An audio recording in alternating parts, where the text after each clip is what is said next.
Hello, Martin here. Let's wait a little bit till people are joining.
So, hello, just testing. Tarmo, you're mute. Can you hear me? Yes. Oh, and I can hear you. Okay, guys, let's get started. Usually we have the AMAs at this time every Saturday. Now, today we decided to change a little bit. Today we decided to have a Twitter space. Okay, I'm Martin, co-founder of SmartCredit and ChainAware. And my co-host today is Tarmo, as well co-founder of SmartCredit and ChainAware. So let's have then the walkthrough, and we have some general topics that we will discuss. And then we have as well some questions which we received via the Twitter. We will discuss them too. Okay, maybe because we have as well people who don't know us, let's start with the introduction. So Tarmo, you introduce yourself a little bit first, and then I will add some words about myself. My name is Tarmo Blom. I have been in crypto now 12 years, quite a long time. I am a distinguished architect, CFA, PhD, MBA, all qualifications what you need.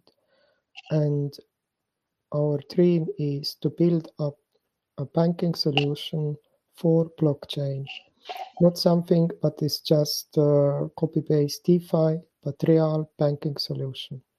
Martin, back to you.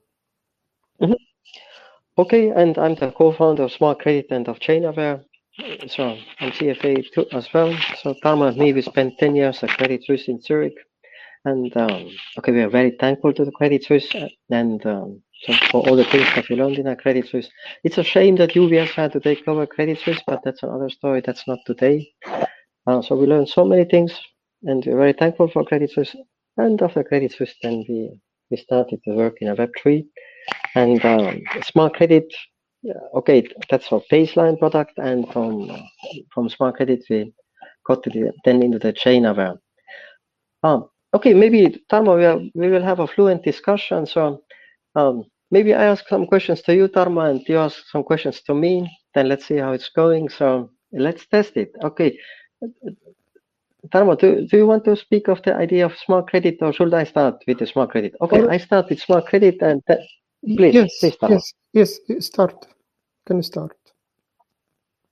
Okay, on SmartCredit, initially we were speaking very much about the need to have a crypto money and so on, crypto credit money. Because if you look at the banking sector, okay, we have studied the banking sector very, very long, the monetary systems very long, the credit systems very long.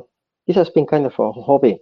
Now, if you look at on the credit systems, then in every credit system we have base money and the credit money. And first we are thinking about we try to implement this in the crypto sector. But we realized no one is interested about this, and this was a market indications. We don't need credit money. We don't need base money discussions and implementations in crypto. We need a real working products. And then we implemented SmartCredit. It's a fixed term borrow lend platform. So what is, let's look on the DeFi landscape. So in the DeFi landscape, like 99% of a DeFi borrow lend platforms, these are variable rate and variable term. And what is common between these platforms? Okay, that's not so public information, but we don't mind to say it. The first one was the Compound, and the Compound implemented the borrow lend platform, and then everyone copied it.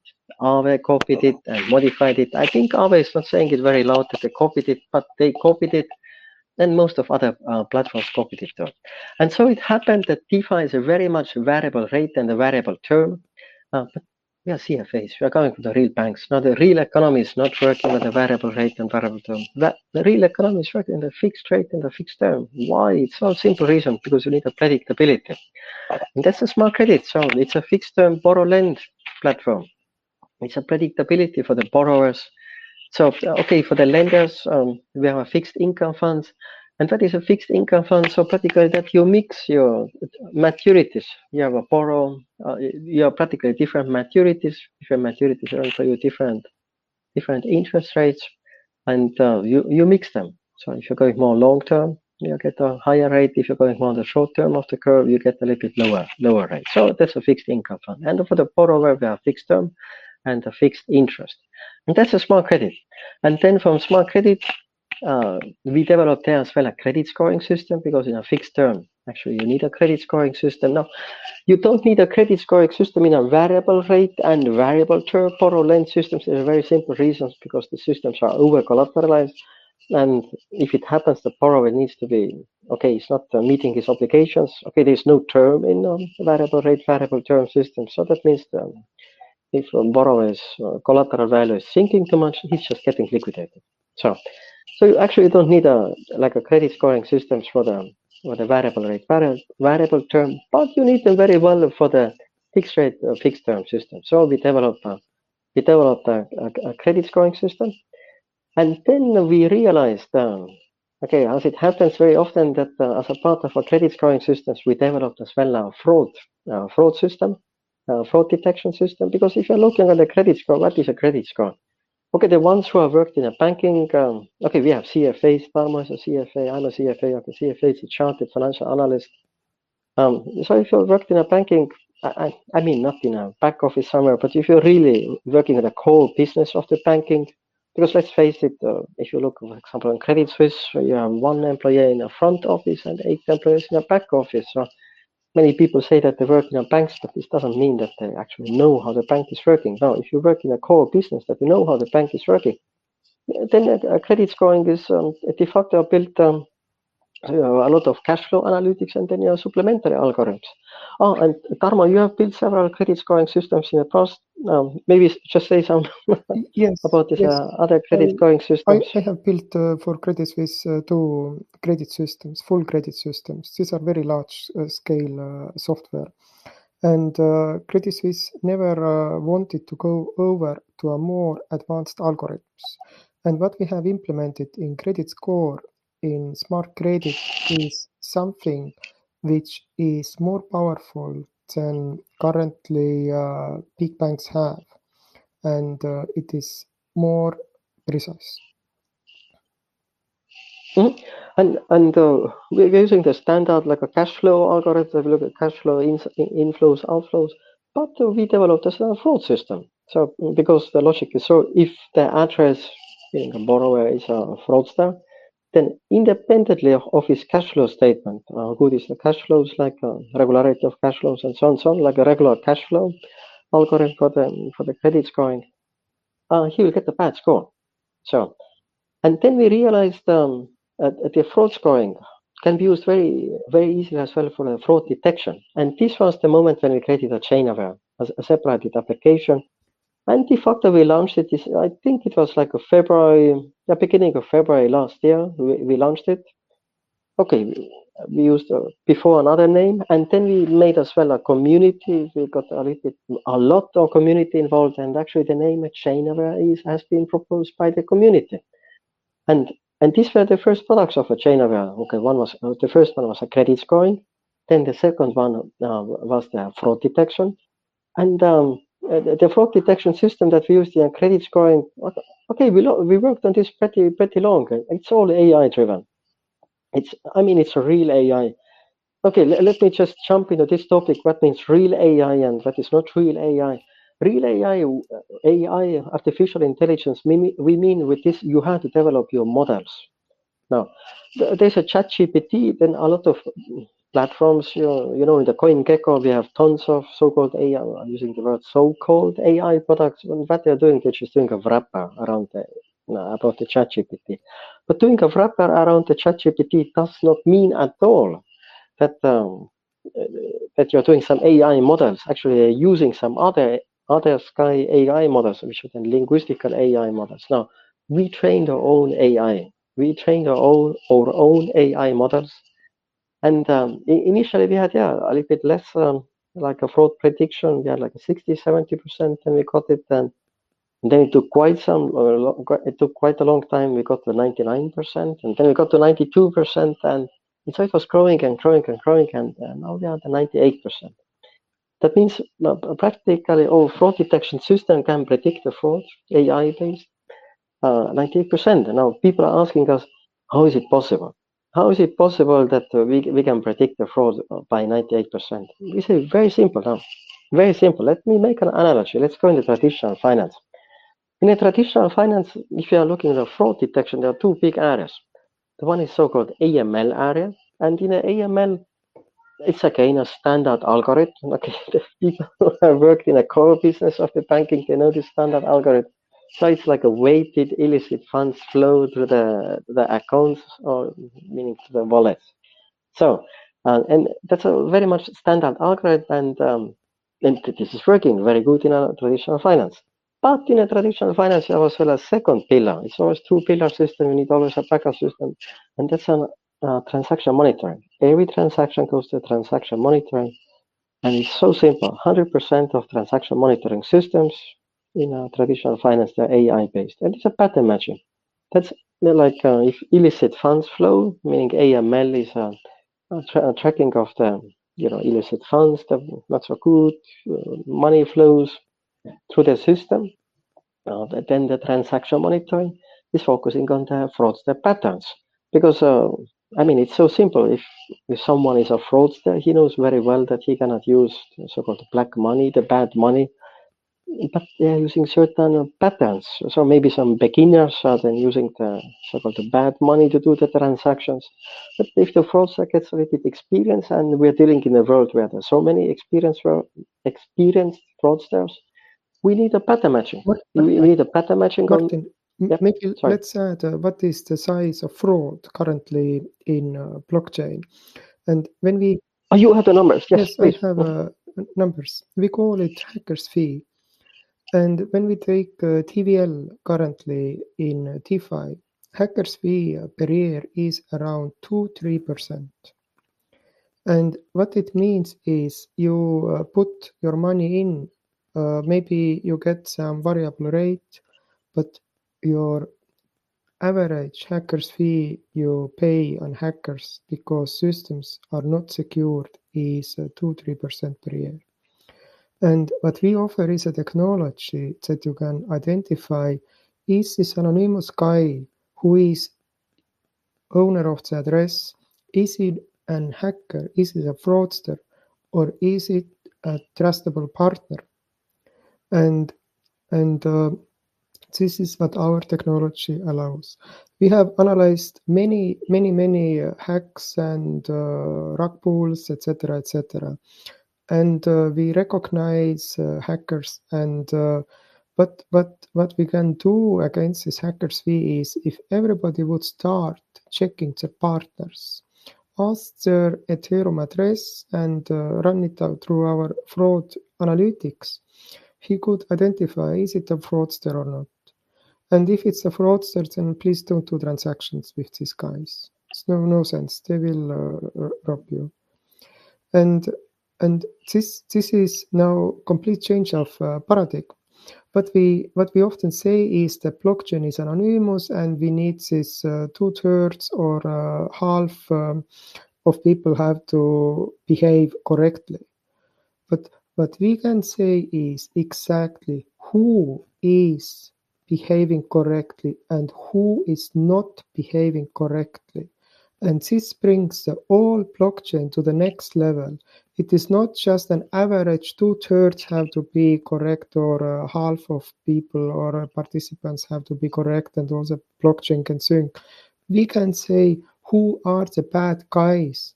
If we take the Byzantine generals problem, we can say who are the bad generals.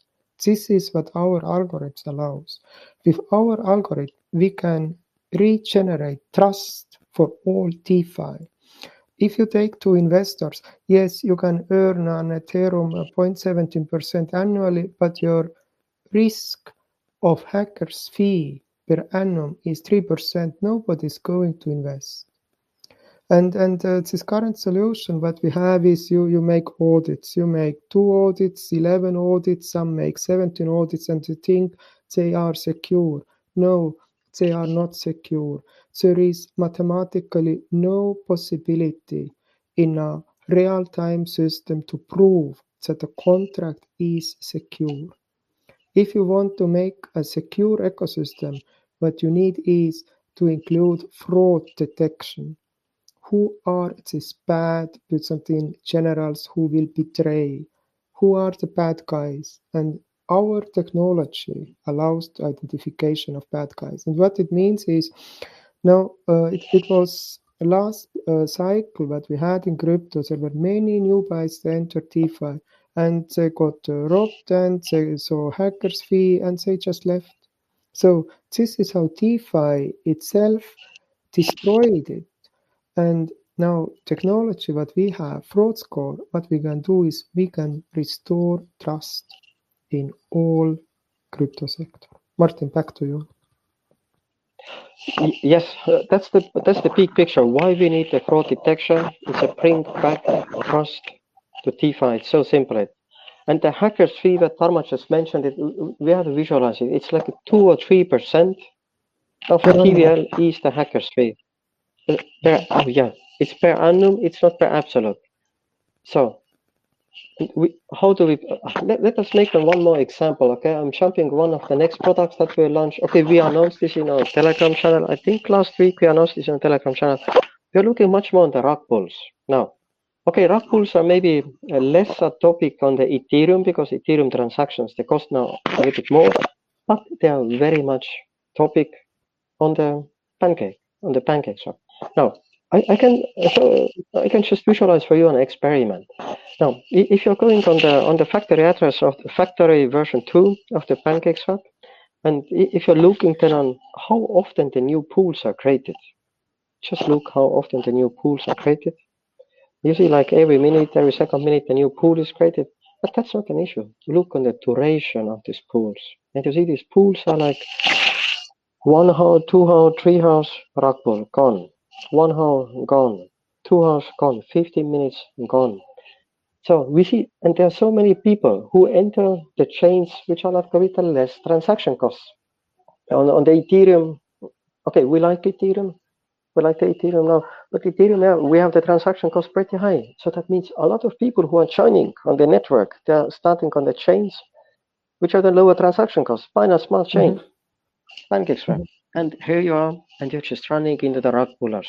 There's one shilling, then other shilling, some Twitter channel somewhere, some Telegram channel somewhere, other, some shilling, rug pull, shilling, rug pull. And okay, we knew that there's so many rug pulls, but if you're looking on the statistics, I mean, this is embarrassing. And what's the issue in the statistics? What you're saying, you see, the blockchain is a trust engine. Yes, blockchain is a trust engine, but how do we know? And that was what Tarmo was speaking about. How do we know that the actors on this trust engine are trustable? So the blockchain is just algorithmic system that we create the trust. But now we have actors. How we identify which actors are good, which actors are not good. If you look on PancakeSwap, all on this tens of thousands, maybe hundreds of thousands. We don't know. We haven't analyzed it yet. Like a pools where there have been rug pulls.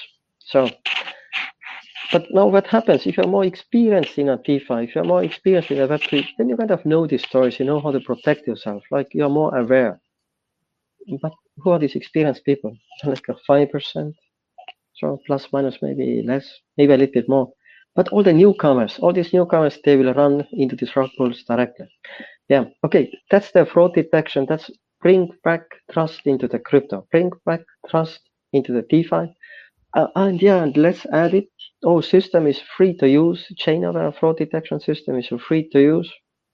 It's a bring back trust to the crypto. So practically we allow for everyone 20 calls per month for free. Now, if you have 20, if you want to do more than 20 calls the month, okay, we have a token in SmartCredit. So you should just have little amount of these tokens in your wallet. That's it. So it's still free to use. Okay.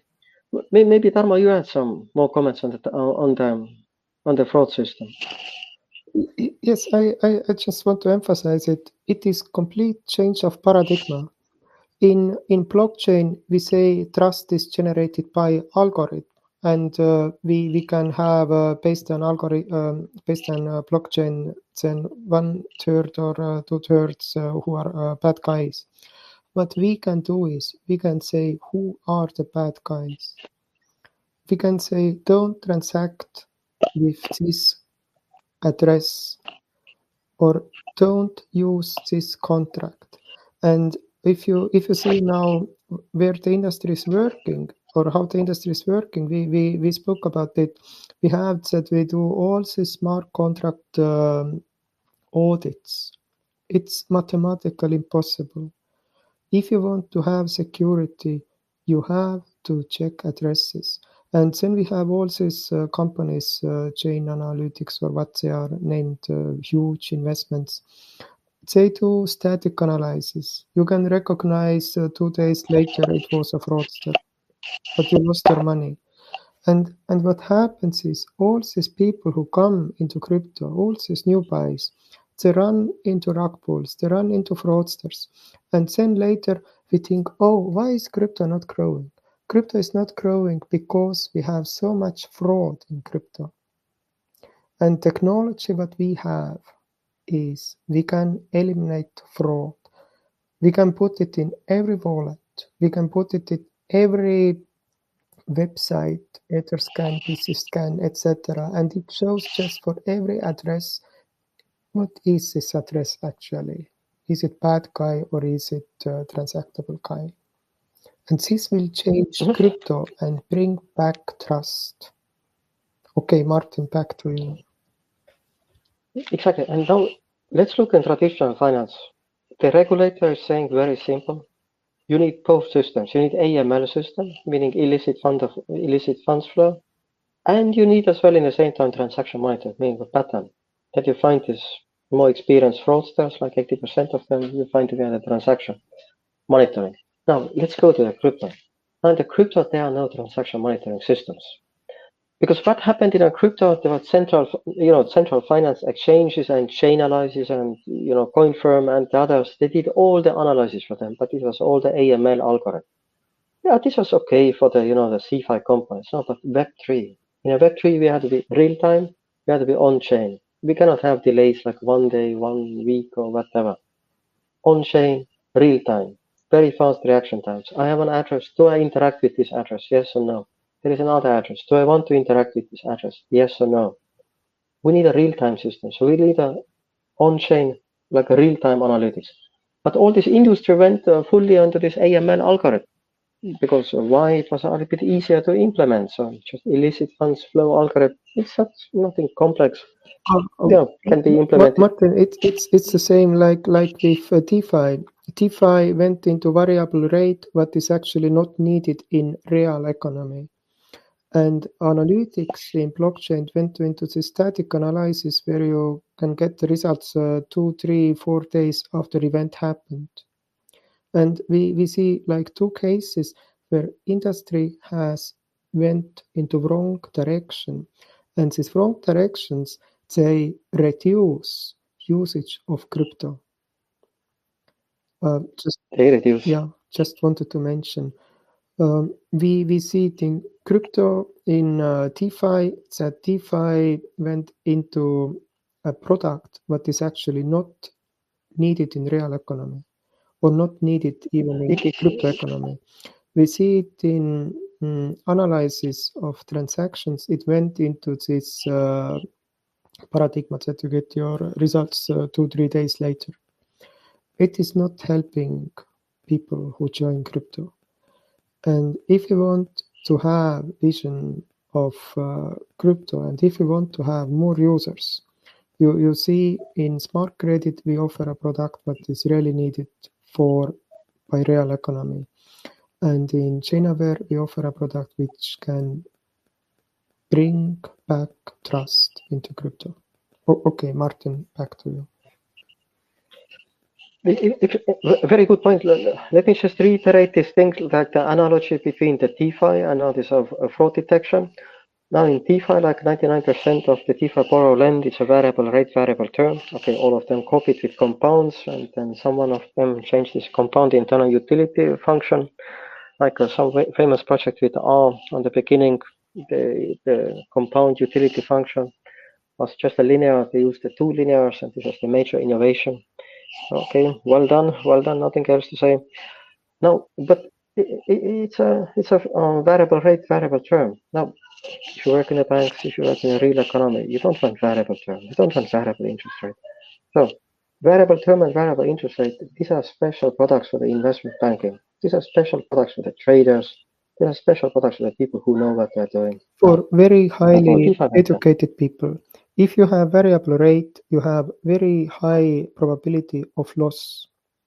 And this is what happens with people. They go into these variable pools and say, "Oh, oops! I have to pay so much interest." And in real life or out of crypto, if you go into variable rates, there are algorithms. There are very strong algorithms. There is mathematics. There is a specific discipline in mathematics, stochastic calculus, that you don't lose with variable rate. And now we have in DeFi is most is in area where you as a user will lose. Okay, Martin, back to you. So and then DeFi went to the variable rate, variable term. Okay, we know real economy knows fixed rate, fixed term. Because of predictability, it's easier for the consumers, it's easier for the small, medium enterprises. Now, if you're a corporation with your own treasury, with your own highly paid like experts there, yeah, you can do some interest rate products, variable rates, do it, but real economy, real small, medium enterprises, meaning 80% of the economy, this is a fixed rate economy, and 90% of the economy.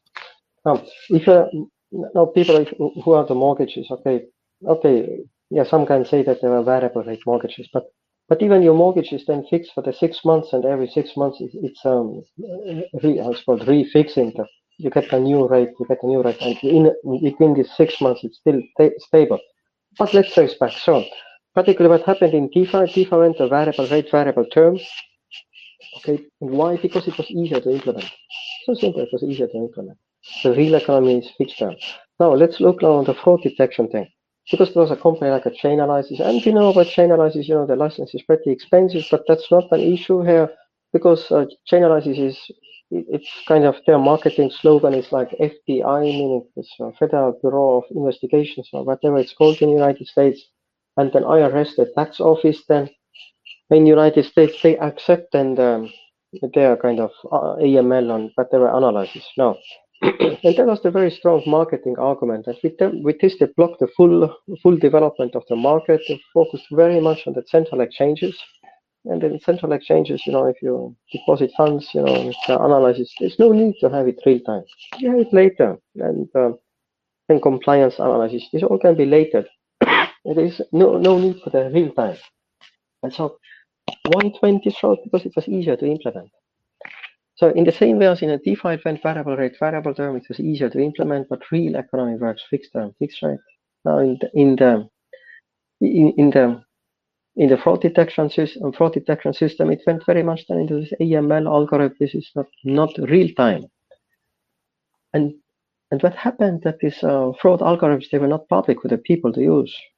So okay, if you worked in a bank, you know how this works. I mean, the core business of a bank, not in the back office. So if you work in the core business of a bank, you know how these fraud algorithms are working. but the DeFi people didn't have any opportunities to use them. But now even worse, these algorithms were, they are, you see, you can only do, even if they are, okay, there are no real-time AML algorithms available, but even if there are, only some very beginning fraudsters kind of using them.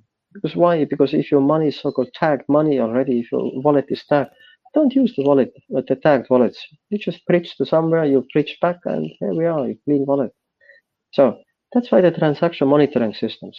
Now, and the issue being, but in the real Web3, if you go in the DeFi Llama, you see in the DeFi Llama like 3,500 Web3 projects.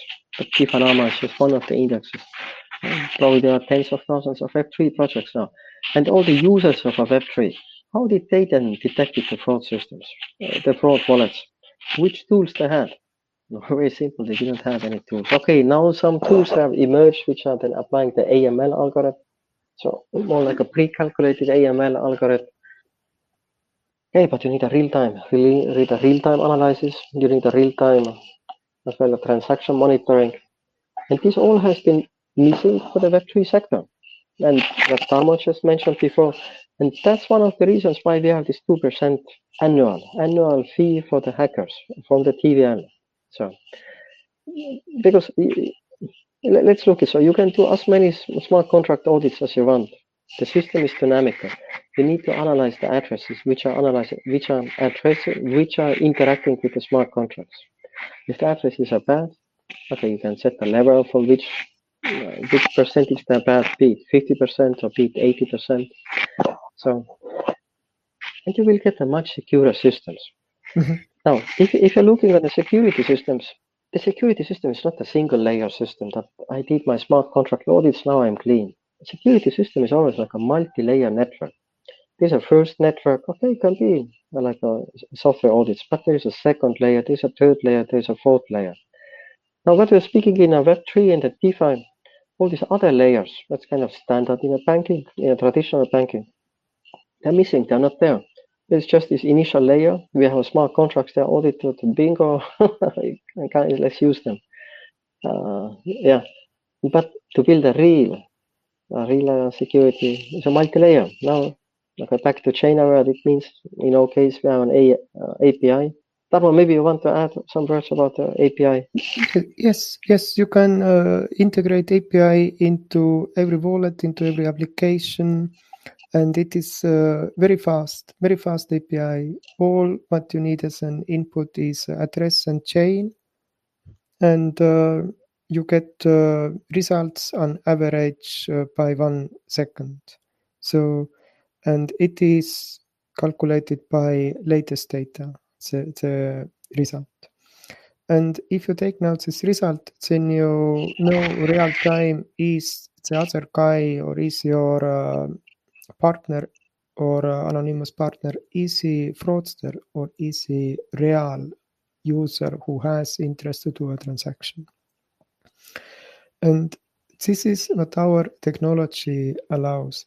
And now if you integrate this API into your applications, into your Web3 applications, even into your smart contracts, you can real time say, okay, I will interact with this contract or this address. I will not interact with this address. And this is the only way how we can make now, or how we can stop these fraudsters and hackers.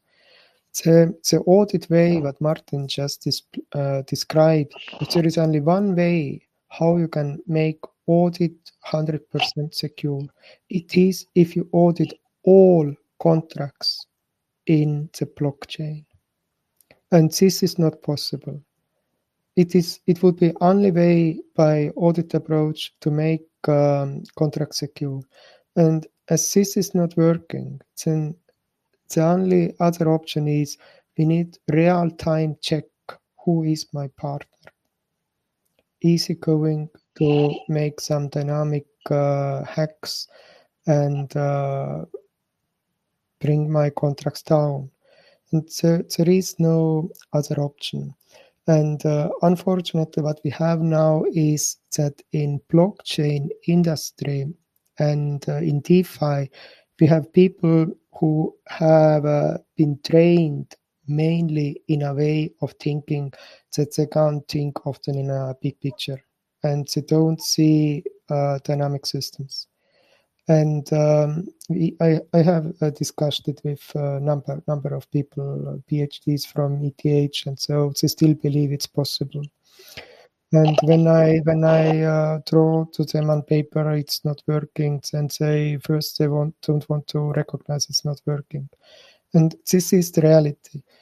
PhDs, what we have trained, they don't understand that you can't make a dynamic contract secure. If you want to have security in blockchain, you need real-time check of your partner. Is it a bad Byzantine general or is it a good general? Okay, Martin, I'm starting repeating myself back to you. Yeah, and okay, let's trace a little bit back. So that means in ChainAware, we have a credit scoring system, we have a fraud detection system, and what we added in the fraud detection system is as well a wallet auditing. Okay, at the moment it's live on Ethereum, it will be soon live as well on Polygon and on other chains. Now, what is the wallet auditor? Okay, wallet auditor shows you the fraud detection forecast, and that is predicted fraud that we are showing them left up on the screen. And we say everything about 50% is good, but some people can be highly conservative. They can even request 60% or 70%, but we are saying 50% is kind of the threshold. But this is only one part. All systems then can do even more, like because we are CFAs, chartered financial analysts. But we are calculating now for the wallet, we are calculating the willingness to take a risk. Now, what is a willingness to take a risk? Some people, they are more risk averse, and some people avoid risk. There are people who, when their portfolio is sinking 5% overnight, they cannot sleep. If there is possibility that it can happen. There are other people, probably a lot of Bitcoiners, Ethereum coiners, altcoiners. If the portfolio sinks 50%, they're like, okay, let's continue sleeping. What's the matter? So people have different, but not all of them, a different willingness to take a risk. And we calculate it. We calculate it based on the blockchain history. We calculate what's the willingness to take a risk of a given person. We calculate his experience. What is his experience level? Now, if someone is telling you that he has been in a blockchain in 5 years and sends you an address without any experience, then the wallet auditor, then you put just dots together, you connect the dots, and you're saying like, hey, how does it match?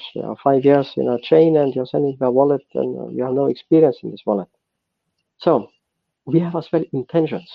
We are calculating the intentions of the addresses. What will do the addresses next? We calculate the behavior of the addresses. And we spoke pretty much about the fraud today. But fraud is only one of the behavioral parameters of a person behind the address, because on the end, it's all about the persons behind the address. So address just manifests who the person behind the address is. So we are calculating in the same way as we're calculating the fraud parameters, we are calculating as well other parameters. What is his user's behavior? Will he borrow? Will he lend? Is he more a gambler? Is he more a gamer? So, and then we have a lot of statistics functions, and that's a wallet auditor. Tarmo, yeah, and this is now the real AI. And what you guys see is that we have a fully anonymous system addresses, okay? And what we can do is we take an address and we calculate behavior of a user behind this address. We just don't calculate fraud score of an address or trust score. We calculate also risk, willingness. We calculate intentions. What is this guy going to do? And we don't need to know exactly who is this person. All we need are his transactions. And with very high probability, we can say, what is this guy going to do in future? Or what is his risk profile? Which risk is he ready to do? And this is now real AI in blockchain. This is where you take anonymous elements, all public data, and you just calculate out psychological parameters of user who is behind an address. And it's often people don't believe it's possible. It is possible. The same as we calculate fraud address, we can calculate risk willingness, we can calculate intentions, and we can predict behavior of a user behind an address. And this is now very, very advanced concept, Martin. Okay, back to you. And this is live. You have 23 calls per month. Okay, the wallet auditor, it works then on the Ethereum chain, on the Binance chain. At the moment, we have only fraud detection, and to the Polygon, we will add as well, like we have fraud detection, and we will add as well, we call it segmentation and intention calculation. We will add it, will be soon live as well. Meaning that how do we solve the trust question? Now, one is the fraud. We look, is the address committing fraud or not? But the other parameters, what is his experience, which systems is he using, and so on. And there is as well some soft information that you are receiving there over the phone or Telegram or Discord. Does it match together? Okay, like an example, for example, you speak with some influencer who wants to sell you some services, that he's a very good influencer. And then you just tell him, send me your address. Let me scan your address. Are you really an influencer? Do you have the experience level? Have you done the transactions? And if he has not done the transactions, probably he's just, not so good influencer, let's say it this way. So just someone to, the grabber, money grabber. Okay, and that's a wallet audit. Yeah, Martin, yes. And what you see here is that we have AI, we apply AI, and we can get intelligence out of all public blockchain data, and we can very precisely predict behavior in future of an address or a person behind the address. And this is where you see now power of anonymous blockchain combined with artificial intelligence. And this is what we see as a future, that these two technologies converge. We have blockchain technology. It is getting mature. It's already over 10 years old. We have AI technology. Okay, it's of course some algorithms are over 40 years old. What we now see is what we have built up is convergence of these two mega trends into a mega trend, where we take these both mega trends which determine now the future of our innovation, and we have combined it. And usually people don't believe it, that we can predict behavior, we can predict psychological parameters. It's possible. It works. And this is just, it shows you what is the power if you combine these two technologies.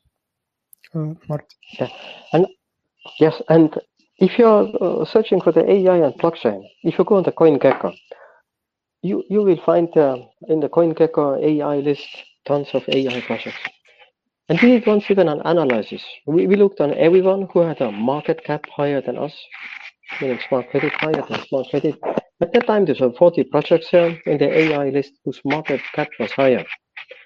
But the real AI, when we are speaking of the real AI, this means you're creating your own models, not that you're just a wrapper around the ChatGPT and you generate something on the fly. You don't have any models now. The real AI were only six products out of these 40. Okay, we are doing fraud detection. One is doing long-term investments, and 4 like a trading strategy, meaning more like a short-term like a price forecast. And these were the 6 use cases. Like and let's add then the 4th use case. That's a predicting of the wallet's next intentions. What will the wallet do? And now predicting wallet's next intentions. Okay, let me close this previous topic. That means if you're looking on the AI on the blockchain at the moment, then you're maybe overwhelmed with this CoinGecko, these 40 projects there who are doing the ChatGPT wrappers and what is the approach that I use? Let's say shilling this to the retail, that this is an AI. That's not AI, that's using of AI, and anyone can use OpenAI and generate something or make a ChatGPT wrapper. AI is when you create the models. And what are the real AI use cases on the blockchain? Okay, long-term trading, short-term trading, like a fraud detection, and that's a fraud that we mentioned before. So predicting predicting the future for the behavior. What will the wallet do as a first? Actually, not will the wallet do as a first, but what will the user behind the wallet do as a next? Predicting based on his past interaction patterns, you are predicting what he will do as a next. Yeah, Martin, Now, I add something here. I was previously a chief architect of largest Swiss banking platform. So really, Swiss banking and largest Swiss banking platform, most broad platform. And what we did too at this time, it's already many years ago. We took just transactions of a user, and we could predict what the user is going to do in future. And this was around 8 years ago. We could say in 2 years, user will have following investment needs. In 3 years, user will do following. We had predictive time till around 10, 12 years with quite an accuracy where we could predict data. And now for these predictions, we had data. It was overall like 100 million transactions. Now, when we take, and we could predict behavior up to 10, 12 years into future.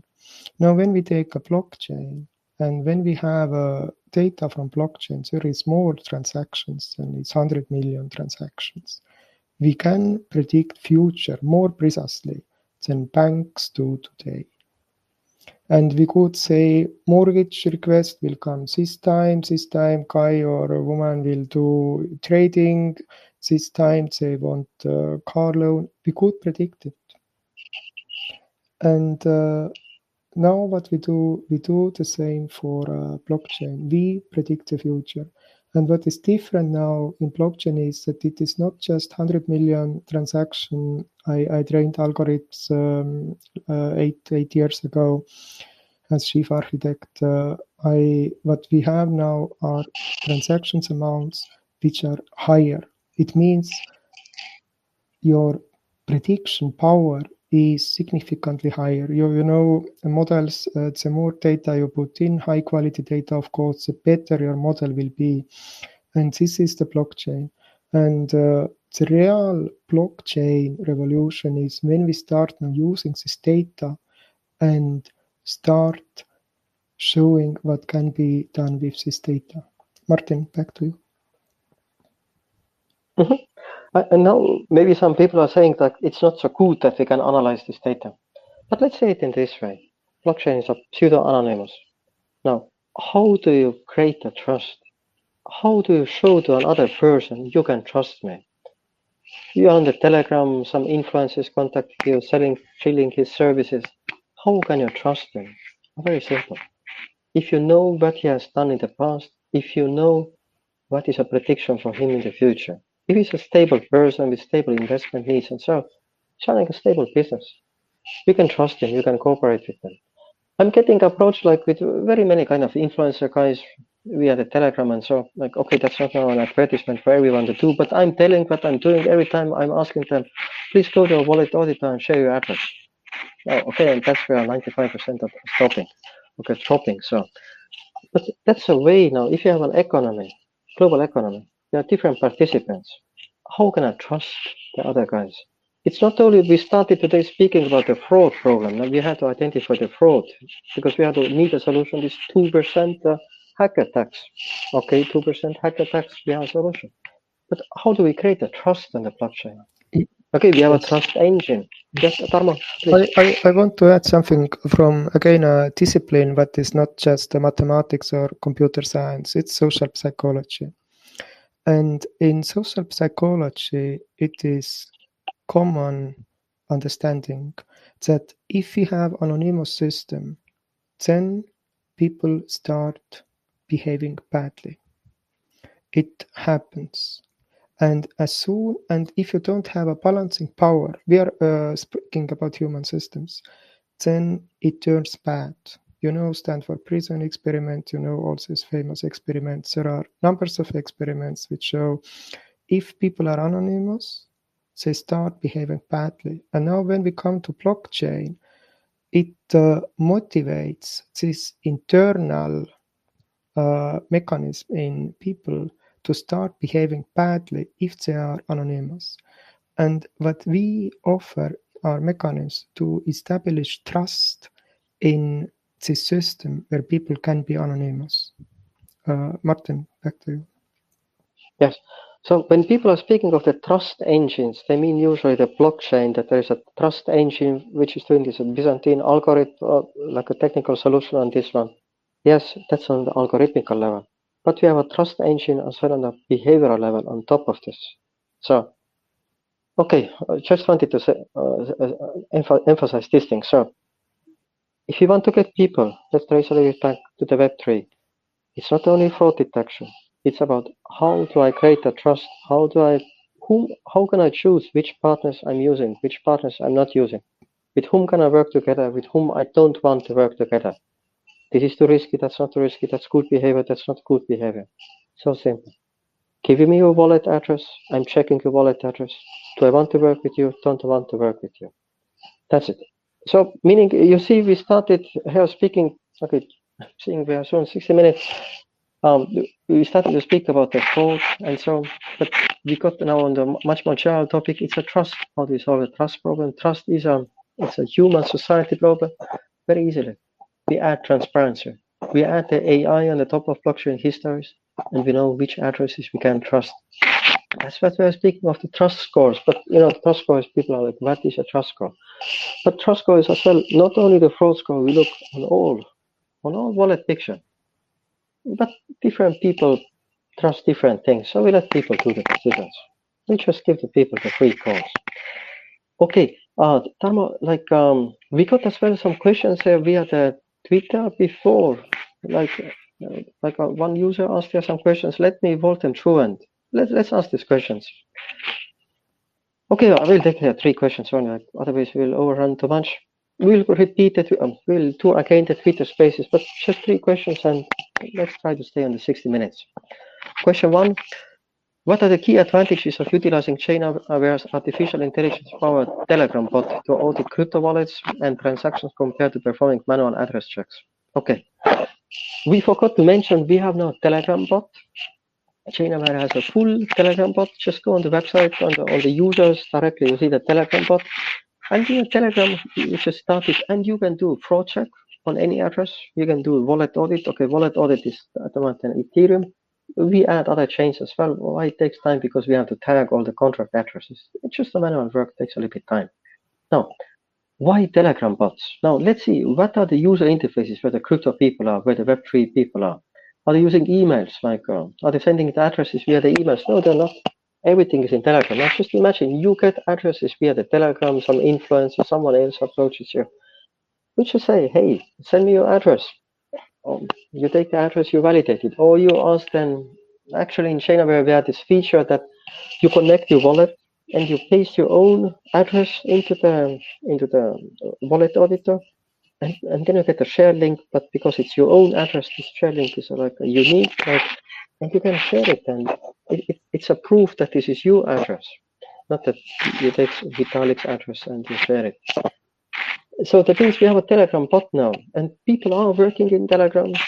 They interact with Telegram. Meaning you can do the fraud check. On the end, we spoke about fraud and trust topics. You can do the wallet audit all directly from the Telegram. So that's we have now the Telegram bot. Okay, let's look at the question 2. In what ways can interacting with the ChainAware bot directly through Telegram provide smoother user experience and more security around crypto transactions versus alternative wallet auditing methods? Now, what are the alternative wallet auditing methods? They're very much in a style that you take now an address, you copy it somewhere, you switch context, you go to another website, or you go to some other, how they call it, Google extensions. So you have, let's call it context switches. Now here we say Telegram is like a single workspace. You work in Telegram, you make calls in Telegram, you get an address, you just verify directly in the Telegram. So it's like advantage being a single workspace. You don't need these context switches, copy pasting address from one place to another. And the third question is, can we explain the importance of a pre-transaction auditing? in terms of crypto fraud and loss. Okay, Tarmo, maybe you want to say some words here. Can you explain the importance of pre-transaction auditing via the ChainAware pod in the terms of preventing crypto fraud and loss? Yes, yes, of course. We have run many examples, and we can predict it. 98% probability we can predict is the address fraudster you want to interact or not. And if you want to make a profit, then my recommendation is, if you see it's a fraudster, don't do transactions, don't interact with these people, and just avoid bad addresses. Of course, if your interest is to lose your money very fast, then do it. I don't know what are motivations of people. Martin, back to you. Oh, and let's add this Ledger case. You know, it was like 2, 3, or 4 weeks ago. You know, Ledger got hacked. That one of the library got like taken over, and then the source code of this library was modified. Now, and there was a trainer address, meaning trainer address is an address where the data, where these funds were then sent. And it's very interesting. We just run our analytics on the trainer address, and we say this is a fraud address. That's so simple. Because it was involved in a patterns, like AI detected patterns, which are not necessarily good behavior, but bad behavior. But it took kind of ages for the traditional systems then to mark these addresses as bad. So, like one example of the pre-transaction auditing. Because this traditional system, chain analysis and others, not only that they cost tons of money, the licenses, but they are always delayed. It will delay maybe 6 hours, maybe 24 hours, maybe 48 hours, maybe even longer. And let's add this example, like it was so, you know, for us, it's like eye-opening. Some people even copied our website. Not only that they copied the website, they created a fake token for us. And they created a pool for us, you know, for this fake token. Okay, we found it out. Okay, that's another question how we found it out, and we run the analytics over this address. We're saying, no, wait, the pool owner address is just fraud. It had only like a 3% of a predictive trust, which is a huge fraud address. And so practically immediately we know this pool is a fraud. Now, because we found it, we contacted Etherscan. We sent them a message. We contacted CoinGecko, we sent them a message. No replies, nothing marked bad. We contacted DeFi Llama. They immediately reacted. So we're very, very happy about this, that DeFi Llama did it. But the others, they didn't. And so, like, that's the effect on our software. Is like, even if you have these alternative addresses, but alternative software systems, where very often it's a rules-based and forensic-based, that you mark some addresses bad or good. It takes time till they're marked bad. The rug pulls and other hacks, they're already completed by then. These addresses are marked as a bad.